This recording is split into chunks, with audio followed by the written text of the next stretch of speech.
Magandang umaga, Pilipinas. Narito ang update kay Basyang. Napanatili po nito ang lakas ng hangin. Nasa tropical storm category pa rin ito. Taglay ang 65 kilometers per hour near the center na maximum sustained winds at gustiness na 90 kilometers per hour.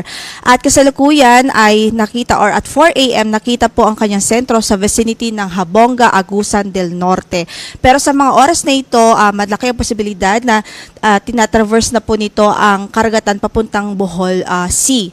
At makikita nga po natin halos tutok po yung kaulapan sa malaking bahagi ng Visayas at malaking bahagi ng Mindanao sa ngayon. So nakakaranas po doon at kasalukuyang nananalasa ito sa halos buong Kabisayaan at malaking bahagi ng Mindanao. Sa ngayon ay ang kanyang movement west-northwestward at 25 kilometers per hour. So sa track na ipinalabas po nga natin, nasahan po natin na generally west-northwestward pa rin ang kanyang movement sa mga susunod na oras at simula ngayong umaga hanggang sa mamayang hapon, babaybayin po nito ang central at western Visayas. Pero kung makikita nga natin, yung diametro ng bagyo ay halos apektado po malaking bahagi ng Visayas at especially the northern portion ng Mindanao. So ito po yung nakikita nating projection niya after emerging dito sa Solusi, pwede po na maging tropical depression na lamang siya. So by this time hanggang mamayang hapon o mamayang gabi, mapapanatili niya ang kanyang tropical storm category. Likely na mapanatili at unti-unting hihina by the time na dumating po ito sa Solusi ay tropical depression, and then upon traversing yung northern Palawan, posible pang lalo pa itong humina at pwede pong maging LPA pagdating sa West Philippine Sea. Gayunpaman, taglay pa rin ito ang malakas na hangin, so may pabugso ng hangin at matitindi, malakas hanggang sa matitinding pagbuhos ng ulan. Kaya sa ngayon, hindi pa rin po pwedeng maging ang kampante. We're hoping by this time nasa safe at ligtas na mga lugar po ang ating mga kababayan, lalong-lalo na sa malaking bahagi ng Visayas at Mindanao. Kaugnay dyan, signal number 2 nakataas pa rin ngayon sa southern portion ng Leyte, southern portion ng southern Leyte, Bohol, central and southern portions ng Cebu, Siquijor, Negros Oriental, southern portion ng Negros Occidental, Tinagat Island, Surigao del Norte. At signal number 2 din sa northern portion ng Surigao del Sur, Agusan del Norte, northern portion ng Agusan del Sur, sa Camiguin, Misamis Oriental, northern portion ng Bukidnon, eastern portion ng Misamis Occidental. So ito po yung mga lugar kung saan may yellow shade.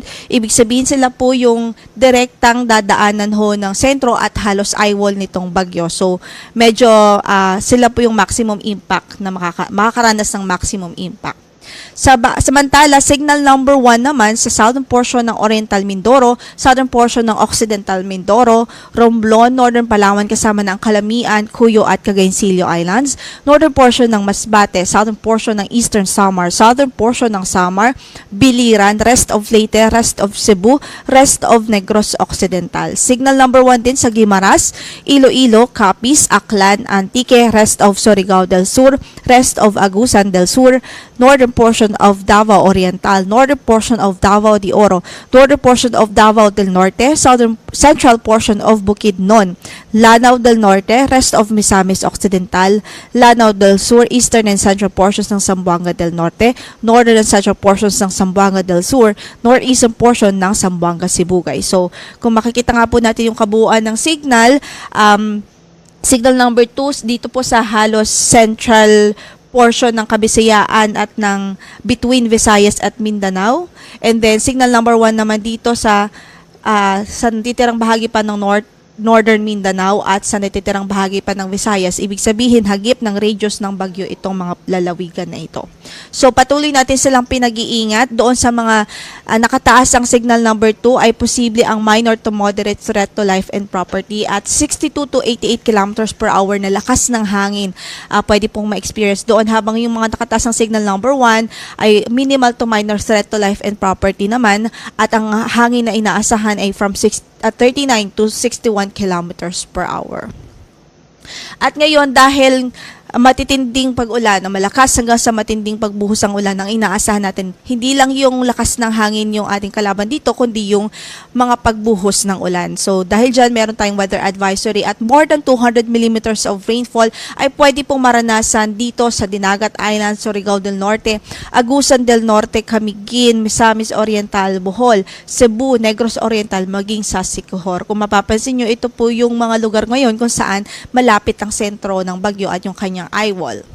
Samantala, 100 to 200 millimeters of rainfall naman sa Southern Leyte, sa Leyte, Antique, Iloilo, Guimaras, Negros Occidental, Zamboanga del Norte, Misamis Occidental, Lanao del Norte, Lanao del Sur, Bukidnon, Agusan del Sur, Surigao del Sur, Davao de Oro, Davao del Norte at Davao Oriental. Samantala, 50 to 100 millimeters of rainfall naman sa Eastern Samar, Biliran, Aklan, Capiz, Zamboanga Sibugay, Zamboanga del Sur, Maguindanao del Norte, Cotabato at maging sa Davao del Sur. So malaking bahagi ng Visayas at Mindanao ay nakakaranas po sa ngayon ng malalakas na pag-ulan. Malakas hanggang sa matinding pagbuhos ho ng ulan. At yun nga po ang kalaban din po natin dyan is yung mga pagbaha talaga. Lalong-lalo na sa mga flood-prone areas, sa mga low-lying areas at sa mga lugar kung saan ay malalapit po sa ilog.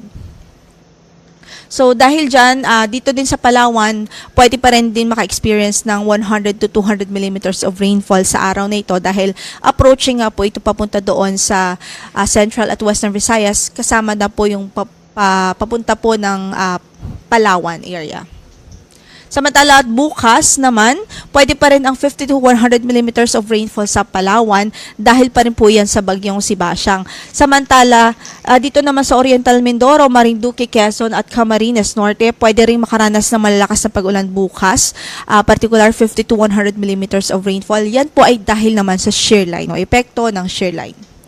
By Sunday, possible pa rin ang 50 to 100 millimeters of rainfall sa Isabela, Aurora, Quezon, Camarines Norte at maging sa Oriental Mindoro dahil po yan sa epekto ng shear line. So sa ating mga kababayan doon, patuloy natin silang pinaghahanda at mag-ingat po sa mga malalakas o sa impact na dulot po nitong malalakas na pag-ulan. Samantala yung gale warning natin ngayon nakataas pa rin dito sa eastern section ng Visayas, sa Caraga region at dito sa northern portion ng Mindanao at sa mga baybaying dagat ng Bohol, baybaying dagat o southern portion ng Cebu at southern portion ng Negros Oriental. So sa mga lugar na yan, maliban sa signal, although may signal na po sila, may nakataas na tayong tropical cyclone wind signal, maliban po dyan ay may gale warning pa tayo. So ibig sabihin, hanggat maaari hindi po talaga pinapayagan na pumalaot dyan ang maliliit na sasakyang pandagat dahil maalon at delikado, maalon hanggang sa napakaalon at delikado ang kondisyon ng karagatan doon. Ang storm surge warning po natin ngayon ay meron pa rin ho tayo dito sa may Aklan, Antique, Bohol, Capiz, Agusan del Norte, Cebu, Camiguin, Davao Oriental at sa Misamis Occidental, Misamis Oriental, Iloilo, Negros Occidental, Negros Oriental at Lanao del Norte maging sa Dinagat Islands. Pero take note po dito sa eastern section ho ng Caraga region at eastern section ng Davao region, posible po papawala na po yung ating storm surge niyan o sa mga susunod na oras dahil ang sentro ng bagyo ngayon ay andito na ho. So, ibig sabihin, less na po yung ating pag-aalala dito sa storm surge dito sa silang bahagi ng Caraga at Davao region. But still, meron pa rin tayong storm surge warning dito din po sa Leyte, Southern Leyte, Occidental Mindoro, Oriental Mindoro, Palawan, Romblon, Surigao del Norte, Surigao del Sur, Siquijor at Guimaras dahil approaching pa lang doon ang bagyo. So, ibig sabihin, sa storm surge warning na yan, 1